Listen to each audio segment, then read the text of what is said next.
Hello students, welcome to my YouTube channel. तो आज हमारे पास टॉपिक है मोल संकल्पना कि मोल होता क्या है। तो हम देखते हैं इसका डेफिनेशन कि मोल जो है वो पदार्थ की मात्रा की ऐसा ही इकाई है जिसके द्वारा परमाणु, अणु और आयनों को गिना जाता है और जिसे मोल से प्रदर्शित करते हैं। तो देखिए, अब हम समझते हैं जैसे कि हमारे पास कोई चीज़ है, जैसे कि हमारे पास केले हैं 1 दर्जन। हम जानते हैं कि 1 दर्जन में 12 केले होते हैं। 1 दर्जन पेन मतलब कि 12 पेन होते हैं। 1 दर्जन कॉपी मतलब 12 कॉपी है। और 2 दर्जन मतलब 2 गुना 12 करेंगे तो 24 कॉपी हो जाएगी। तो इसी प्रकार हम यहाँ पर एक मोल के बारे में भी समझेंगे कि एक मोल में कितने उसमें मात्रा होती है। ठीक है, तो देखते हैं हम यहाँ पे हम एग्जांपल ले लेते हैं, जैसे कि 1 दर्जन केले। तो 1 दर्जन में 12 चीज़ें होती है, तो 1 दर्जन केले मतलब 12 केले। ठीक है, वैसे ही एक ग्रूस होता है जिसको आप याद रखेंगे। एक ग्रूस बराबर होता है 144। जैसे कि एक ग्रूस शर्ट हो गया हमारे पास, तो इसका मतलब 144 शर्ट हो गया। इसी प्रकार यदि हम बोले कि हमारे पास 1 मोल पेन है, तो 1 मोल बराबर हमारे पास यहाँ पर होता है, जैसे कि 1 मोल की में कितने नंबर्स होंगे ये समझिए आप।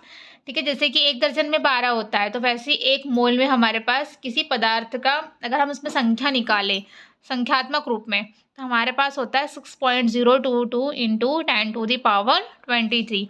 और यही सेम चीज़ एवोगाड्रो नंबर भी होता है। तो यहाँ पे हम लिख लेते हैं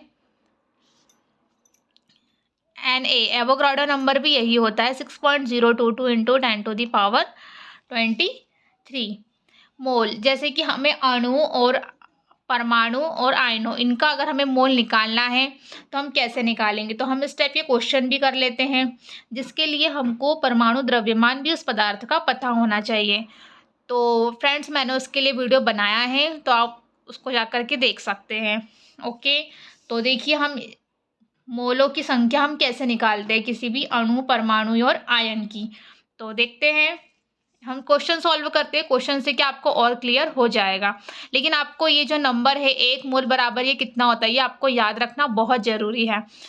अगर ये याद नहीं होगा तो आप क्वेश्चन नहीं कर सकते। और इसके लिए हमें उस पदार्थ का द्रव्यमान और मोलर द्रव्यमान, द्रव्यमान तो हमें दिया होगा और मोलर द्रव्यमान हमें उस पदार्थ का पता होना चाहिए। ठीक है, तो देखिए हम यहाँ पे क्वेश्चन करते हैं जिससे आपको और अच्छे से क्लियर हो जाएगा। जैसे कि हमें मोलों की संख्या निकालना है। ठीक है, क्वेश्चन है हमारे पास,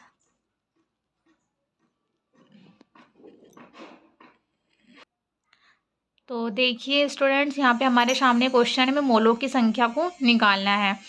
तो जिसमें हमारे पास हीलियम का द्रव्यमान दिया हुआ है। तो हीलियम का द्रव्यमान हमारे पास क्वेश्चन में दिया हुआ है 52 ग्राम। और इसके लिए मैं आपको फॉर्मूला बता देती हूँ, उस फॉर्मूला के थ्रू अपने को मोलों की संख्या निकालना है। तो देखिए, इसके लिए हमारे पास फॉर्मूला होता है, हम मोल को किससे प्रदर्शित करते हैं, यहाँ पे एन से, स्मॉल एन से। मोलों की संख्या जिसे हम एन से प्रदर्शित करते हैं, और दिया गया द्रव्यमान, जैसे हमें क्वेश्चन में दिया हुआ है हीलियम का द्रव्यमान, तो इसे हम स्मॉल एम से प्रदर्शित करेंगे। और इसके लिए हमें मोलर द्रव्यमान की भी जरूरत पड़ेगी, तो हम लिख लेते हैं यहाँ पे मोलर द्रव्यमान, जिसे हम कैपिटल एम से प्रदर्शित करते हैं। अब देखिए, हमें मोलों की संख्या निकालना है और हमारे पास द्रव्यमान दिया है। तो देखिए, एन इज इक्वल टू होता है दिया गया द्रव्यमान स्मॉल एन और बटे में मोलर द्रव्यमान कैपिटल एम। तो देखिए, दिया गया द्रव्यमान, हम हिंदी में भी लिख लेते हैं इसको यहाँ पर दिया, ताकि आपको अच्छे से क्लियर हो जाए। द्रव्यमान अपॉन में मोलर द्रव्यमान, हम यहाँ पे वैल्यू रख देते हैं। दिया गया द्रव्यमान हमारे पास 52 ग्राम अपॉन हीलियम का मोलर द्रव्यमान। तो स्टूडेंट्स, आपको कुछ पदार्थों के मोलर द्रव्यमान है या परमाणु द्रव्यमान जिसे हम बोलते हैं, वो आपको याद होना बहुत ज़रूरी है, नहीं तो आप क्वेश्चन सॉल्व नहीं कर पाओगे। तो यहाँ पे हम लिखते हैं हीलियम का मोलर द्रव्यमान कितना होता है, 4 होता है, और इसका परमाणु क्रमांक होता है 2। तो हम यहाँ पे लिख लेते हैं मोलर द्रव्यमान इसका 4। अब हम इसको सॉल्व करते हैं, 4 से कितने बार कैंसिल होगा, 13 बार। तो हमारे पास मोलों की संख्या हो गई 13।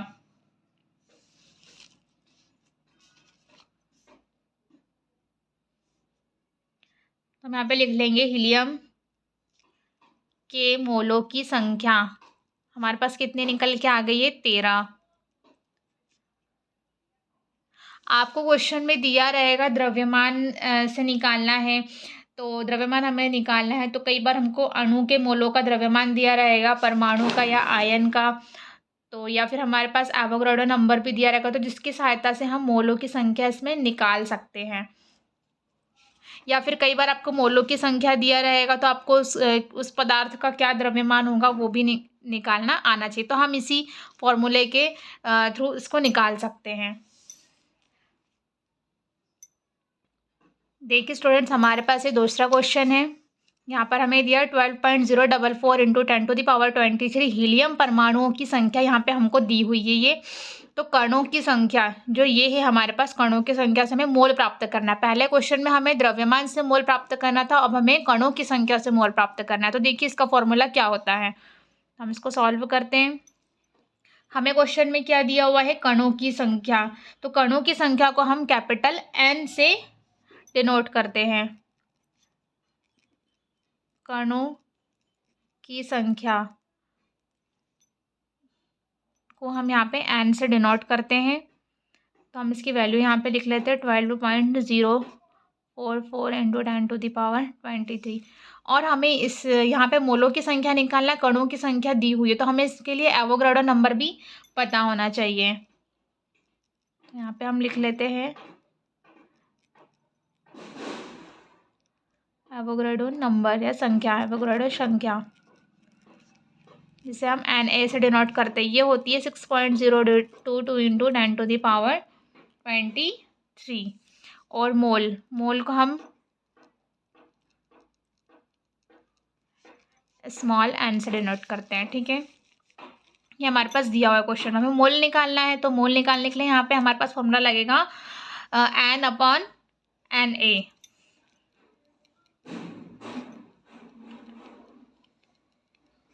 मोलों की संख्या बराबर यहाँ पर हमारे पास हो जाएगा दिए गए कणों की संख्या,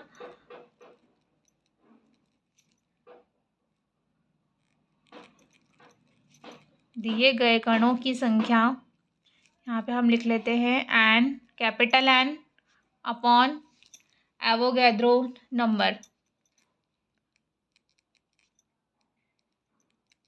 एवोगाड्रो संख्या जिसे हम Na से डिनोट करते हैं। यहाँ पे आप ऐसा लिख लीजिए N इज इक्वल टू मोलों की संख्या equal to N upon Na, दिए गए कणों की संख्या अपॉन में एवोगाड्रो नंबर।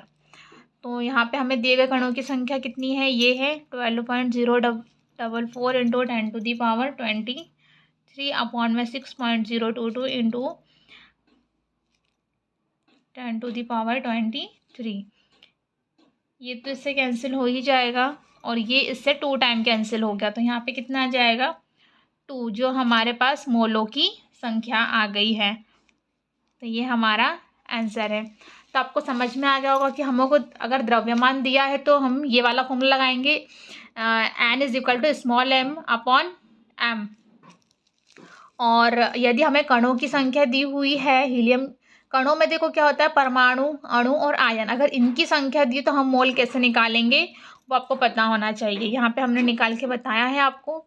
और आपको Na जो एवोगाड्रो नंबर होता है उसका भी आपको ये वैल्यू क्या होती है, जो 1 मोल की वैल्यू है वही हमारा एवोगाड्रो नंबर की भी वैल्यू है। तो आपको इसको याद रखना बहुत ज़रूरी है। आई होप कि आपको ये वीडियो समझ में आया होगा। Thank you.